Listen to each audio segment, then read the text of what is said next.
আলাইকুম কাকা, আমাদের আতকন সিডের পারুল যে দুন্দুলটা আপনি বুনছেন, হ্যাঁ আলহামদুলিল্লাহ আপনি ফলন এবং কালার দিয়ে কি আপনি খুশি? হ্যাঁ খুশি, এটা খুব খুশি। এই যে দেখেন, আমি বাজারে নিলাম, আর এটা তো দাম একটু বেশি দেয়।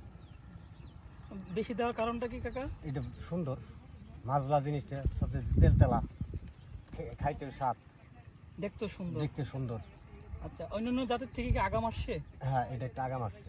আচ্ছা, আর আপনার গাছের কি অবস্থা, মানে গাছের? না, গাছ আল্লাহ রাখছে ভালো, গাছও ভালো গাছও আল্লাহর মতো, ভালো। এবং গাছ কি আরো কয়েকদিন টিকবে ইনশাআল্লাহ? হ্যাঁ, আর কিছুদিন টিকবে, ভালোই টিকবে মোটামুটি। আপনি একটু পরিচয়টা দেন কাকা।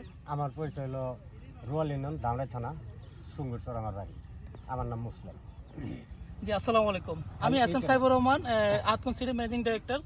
কাকা দুদিন আগে আমাকে ফোন দিয়েছিল যে আমি ওনাদেরকে পরীক্ষামূলক এই জাতটা ওনাদের এলাকায় দিয়েছিলাম। তো কাকা ফোন করার বললাম যে কাকা আসেন একটু দেখে যান। তো আমরা আজকে সরজমিনে আসলাম, হ্যাঁ। এবং আসার পর যে পরিমাণ আমরা রেসপন্স পাচ্ছি বা কাকা যেভাবে বললো সেটা আপনাদের সামনে তুলে ধরলাম। ধন্যবাদ সবাইকে।